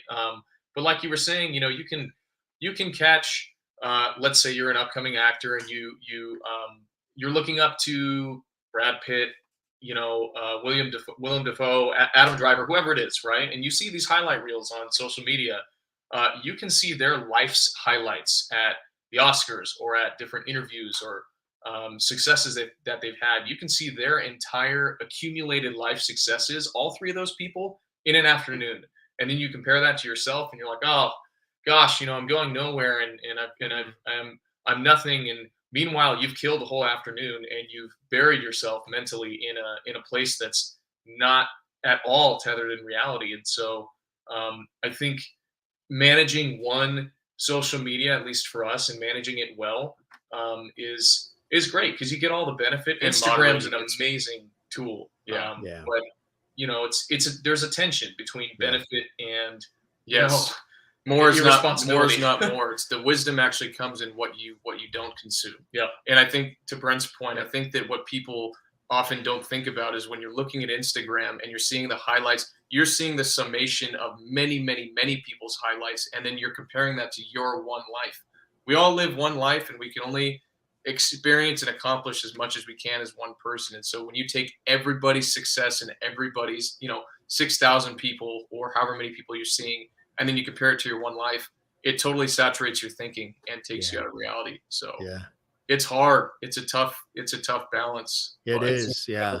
Too, but you tap into it, get your feet wet, make the connection, acknowledge, respond, share, and then move on and enjoy the day and do what you need to do with loved ones and friends and the career and all of that. And that's really the true balance. And it's so cool that you guys have that nailed down. You really do, which I think is for a lot of the people commenting, it's kind of refreshing to hear, actually. Not nailed down. We're figuring it out, but yes, we both fall into the trap all the time. I mean, I have dark circles under my eyes from scrolling. I scrolled all day today, and it happens. And when that happens, I have to take a step back and, like you said, get back into real time. And I leave my phone at home when I go to the grocery store or when I go to the gym or whatever, and it instantly puts you back in reality. But we're no experts. It's no experts at all. I mean, you can speak to something, but I'm slapping myself on the wrist all the time because I make the same mistakes. So it's tough. It's a double-edged sword, And with all that said, make sure you share and tag on Instagram that you were on the Jim Master Show. Say, talk about the PR, right? Any final words, anything you'd like to share with us as far as the show, the conversation, or anything you got coming up that you'd like to share? It was really great having you guys with us. No, we just appreciate you having us on. And like we said, we do run our Instagrams personally, and that's the only social media platform you can find us on. So if anybody watching or anybody just has questions or wants to reach out, we love just speaking with people. I mean, don't let the blue check fool you. We're just people, and we get a lot of messages, and we talk to a lot of people, and we just love engaging conversation, because that's how you grow and that's how you learn and organize your thoughts and know more about the world. So feel free to reach out and ask questions and just say hello. Cool stuff.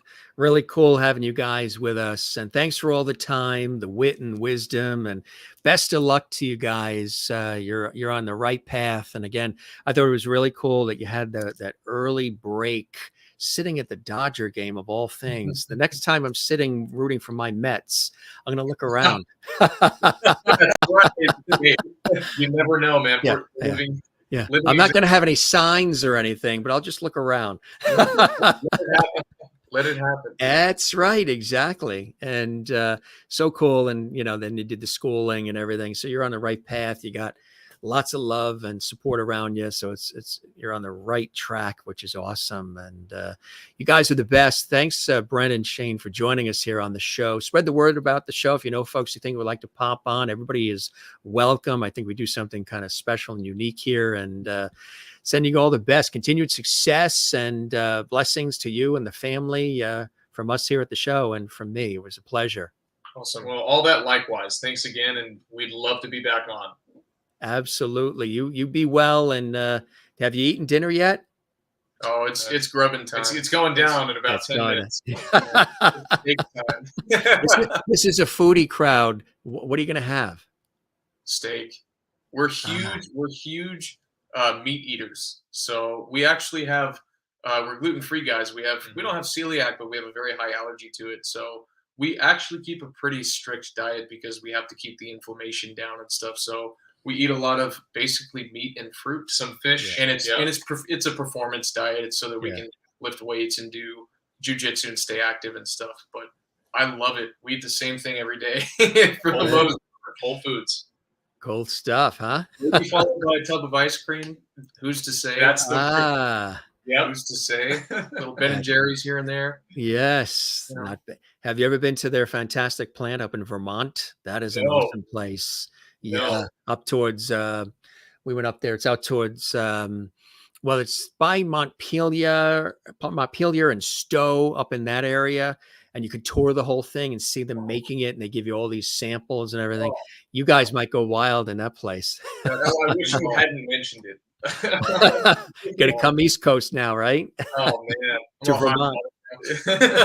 The fall is the time with the foliage and everything. That's a really good time to come to the New England area. Is the fall? Yeah. We Absolutely. got to get out. Yeah, we'll go for the weather, not the ice cream.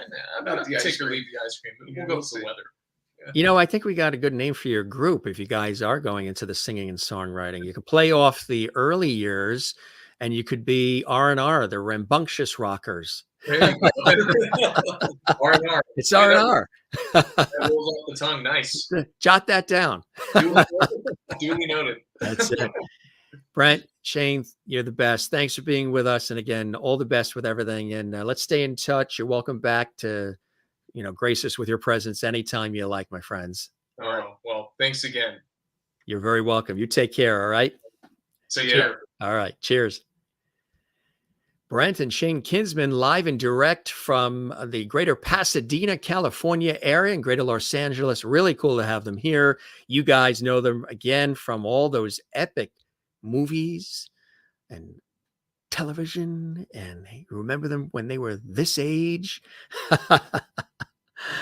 It was funny. Wasn't it funny that they were looking at this picture and they were saying, which one is which? They were trying to deduce who was who. And it is kind of hard to tell, right? So they said, we have to ask our mom. She'll let us know which of the two is, especially at that young age. They were able to tell in this shot here. Rambunctious, absolutely. Spirited, absolutely. And isn't it cool how grounded they are? This is the original Cheaper by the Dozen with Steve Martin, Bonnie Hunt, and the whole gang. They were in that movie. And then they were in the sequel, Cheaper by the Dozen 2. See them right there on the bottom of the screen? That is them. Yeah, there they are, gang. You guys were talking about the movie quite a bit. And of course, Desperate Housewives. I'm right behind the picture. It's like peekaboo. Desperate Housewives on ABC, and some other really cool shots that we were showing you as we were chatting. You see the two of them on the right. See them on the couch on the far right? That is Brent and Shane Kinsman. And in this shot as well, you can see Steve Martin, Bonnie Hunt, and all the rest of the cast. And Brent and Shane are on the far end, on the right of your screen, right there with the dog, with the Santa hat on. Kind of cool.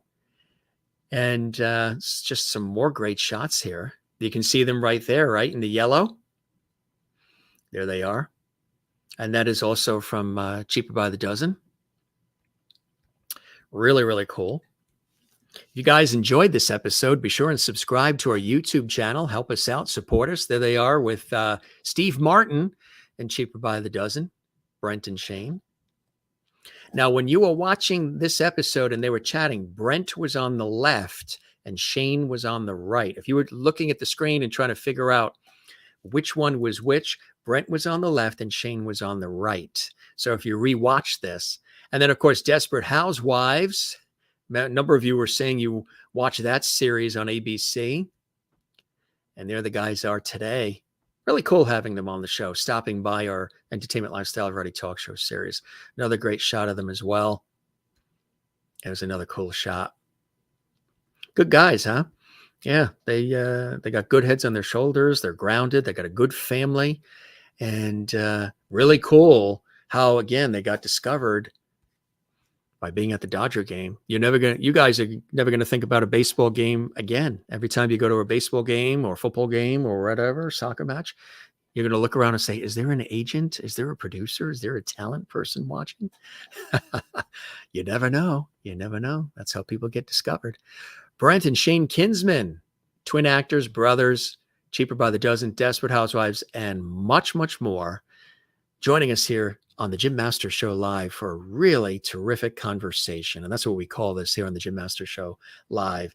You know, we don't really say it's an interview show. This is like a talk show, entertainment lifestyle variety talk show series where we're bringing back the Lost Art of Conversation with lots of viewer interaction, laughs galore, entertainment, and more. We'd love it if you subscribe to our YouTube channel, Jim Masters TV. That's the channel you're watching. And don't forget to click the notification bell. It's a little bell icon you see there. Be sure and do that. And that lets us know you enjoy what we're doing here at the Jim Master Show Live for all of you with all these episodes and all this cool conversation and all the poignant moments as well. And gang, if you enjoyed this episode, man, would we love it if you also gave us a thumbs up. There it comes. On the YouTube channel, on every episode, you'll see an icon that looks like a thumb. Give us a thumbs up and leave a comment. Drop a comment underneath this episode and all the episodes you enjoy of our entertainment lifestyle variety talk show series. We would really appreciate that. And for those of you who do that, thank you so very much. We really appreciate that. That helps us grow. It also helps us know what you enjoy of our series here at the Jim Master Show Live. We work hard behind the scenes to put on some really good shows for all of you watching around the world, our international lovely audience. Hope you guys are doing well. Hope you're having a good day wherever you're watching around the world. I always start the show saying, you know, the smiles on your faces. If you didn't have a smile on your face when we started the show, hopefully you have one now. We thank the guys for joining us here and sharing about their life and their experiences and the cool things that they're working on. And Nikki says, this was great, Jim. Thank you. Probably brought back some memories for you guys, too, who have seen the movies, Cheaper by the Dozen, who remember Desperate Housewives as well. And we'll be looking for more from them. We'll have them back for sure. All the guests always say they want to come back on our show, and I really am humbled by that. Thank you, Nikki. Checking in with our viewers around the world. Thanks, Jim. Great show, as usual. Thank you very much for watching. Joan, we appreciate that. Always great when you're here. Merlin is watching in Canada. She says, what a couple of great guys. I second that emotion. A great show. Love all the photos. Thank you, Jim, from Kathleen in New York. Speaking of baseball, we talked about the Dodgers, their team out in LA. And my friend Kathleen works for our beloved New York Mets, who are doing quite well. But I don't want to say that too loud. I don't want to jinx the Mets. So I'll say it very quietly. Kathleen knows what I'm talking about. And hopefully we'll see you real soon at Citi Field there in New York, Kathleen. We're long overdue to get together. And all this craziness of life that we've all been experiencing lately. The world is crazy lately, isn't it? So much going on. You turn on the news and it seems like everything is upside down and unraveling. But don't worry about all of it. Don't try to, take all of it on. Come see us. We always have some really intelligent conversations here, lots of laughs, lots of surprises and entertainment and everything we can throw at you like a traditional talk show would, with a modern twist and a modern vibe. This is definitely a happy place. Thank you for that. My pleasure, Kathleen. It's always great when you're here. Pam says, wonderful examples of our young generation. Yeah, absolutely. They're both 24 years old. I think somebody asked the age. They are 24. But old souls, huh? Absolutely. Old souls. I agree with so much of what they say. You know what I mean? How to live life and how to treat people and take care of yourself. We say it all the time. I've been saying that ever since we started this show.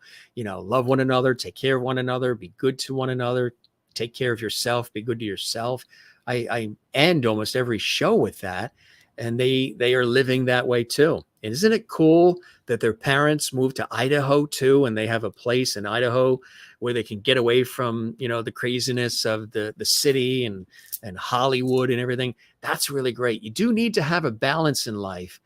I work in television, radio, stage, and film. I mentioned that on our show, and I need a balance too. So the family, time with the family and friends, being at the ocean, cycling and tennis and a good meal and listening to music, and all of those things encompass my world.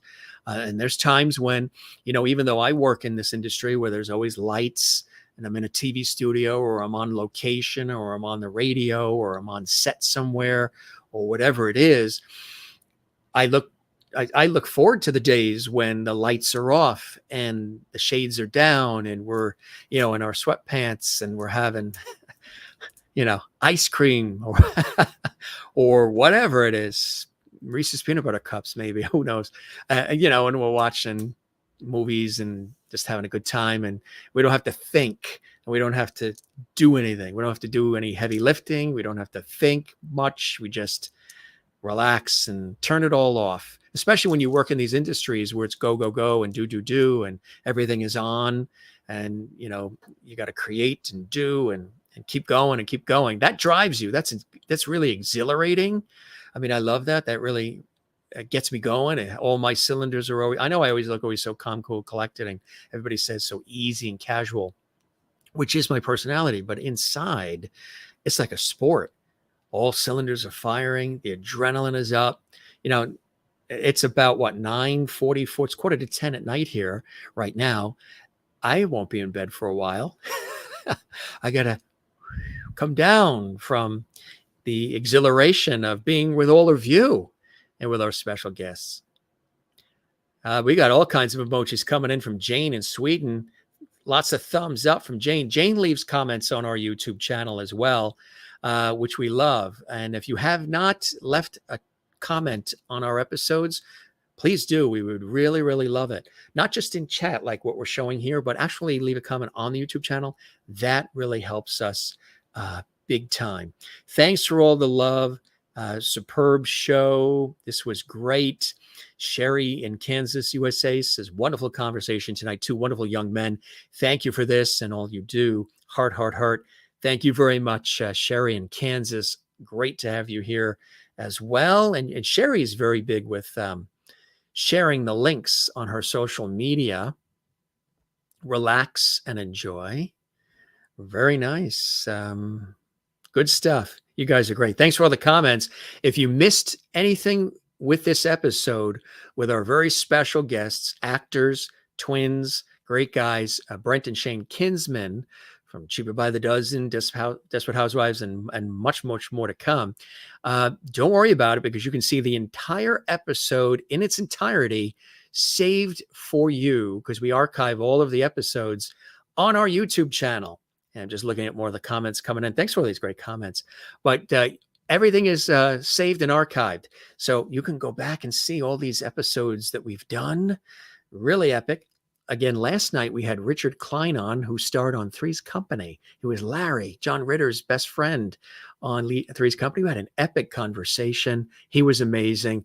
Just got a wonderful note from him today. He said he thoroughly enjoyed our conversation and his guest appearance on the Jim Masters show last night. If you missed that episode when Richard Klein, legendary actor, was on, check that out, or any of our episodes with the amazing guests that literally come in, as we always say, from Broadway, Hollywood, television, film, sports, comedy, culinary arts, authors, inspirational people. Tomorrow, we're going to have a lot of fun with you tomorrow, because we have a renowned psychic medium stopping by the Jim Masters show. Yeah, we're very excited about that.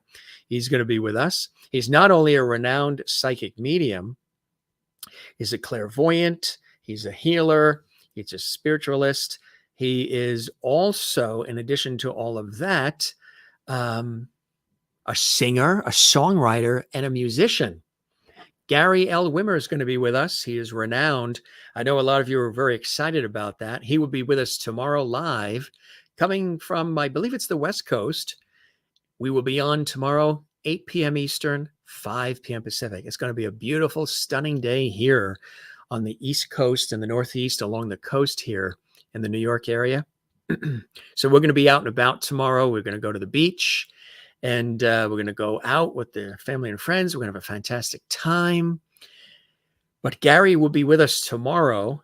So we will be here live after being at the beach and being in nature, like Brent and Shane were talking about. Get out in nature. Get out and, enjoy life. Wasn't it cool when they were talking about their trips to when they were doing school in Europe, Spain, and the Netherlands?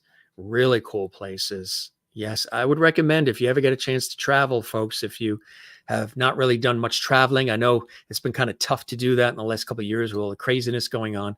But if you get a chance to travel, those here in the United States, explore the United States. It's a beautiful country. You can go from coast to coast, and in the middle, the south, the north, the east, the west. It's beautiful. There's so many fantastic areas.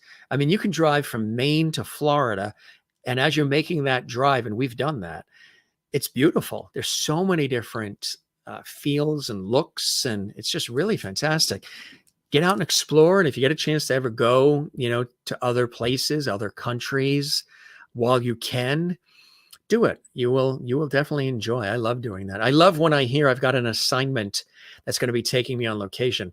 I have learned recently we're going to be going again to Florida. Yes, again, for a television shoot and project. And we're headed to Wisconsin also in August. Both of those, I believe, are going to be in August. So when we're in Florida, we're going to go visit family as well while we're there for the television shoot. But we're also going to be going to Wisconsin. And I was on a TV shoot in Wisconsin a while ago, and it was really, really nice. It's a beautiful state. It's a beautiful area. Probably have some cheese and some ice cream. Thanks, gang. Thanks for all these great comments. We like to always have a little chat with all of you as well. This is a talk show, and we like to, acknowledge all of you here and go stretch those legs. I'm going to do that and eat. Thank you, Jane. Your wish is my command. I'm going to stretch the legs. I'm going to eat, and we're going to relax. And we've got some popsicles in the freezer. We're going to have some popsicles. Yeah, I know. I sound like a kid. We're going to have some popsicles. But join us tomorrow for Gary. And one more time, we thank our friends Brent and Shane Kinsman for stopping by the Jim Masters Show live then and now, right here on the show. It was really, really cool. We thank all of you for joining us.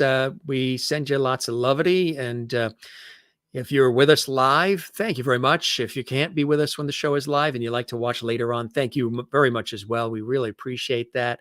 That means so much to us that you watch the show and you enjoy it. Let us know, drop a comment on the YouTube channel. Let us know how much you enjoy what we do here.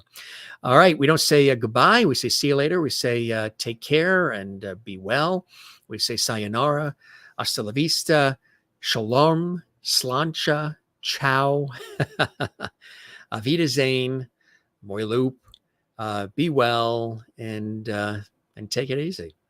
We don't say goodbye around here. We just say see you later. Yes, thank you very much. It's going to be beautiful in the upper 80s, sunny this weekend, and we will be at the beach tomorrow. Good stuff. All right, we love you all. Take care.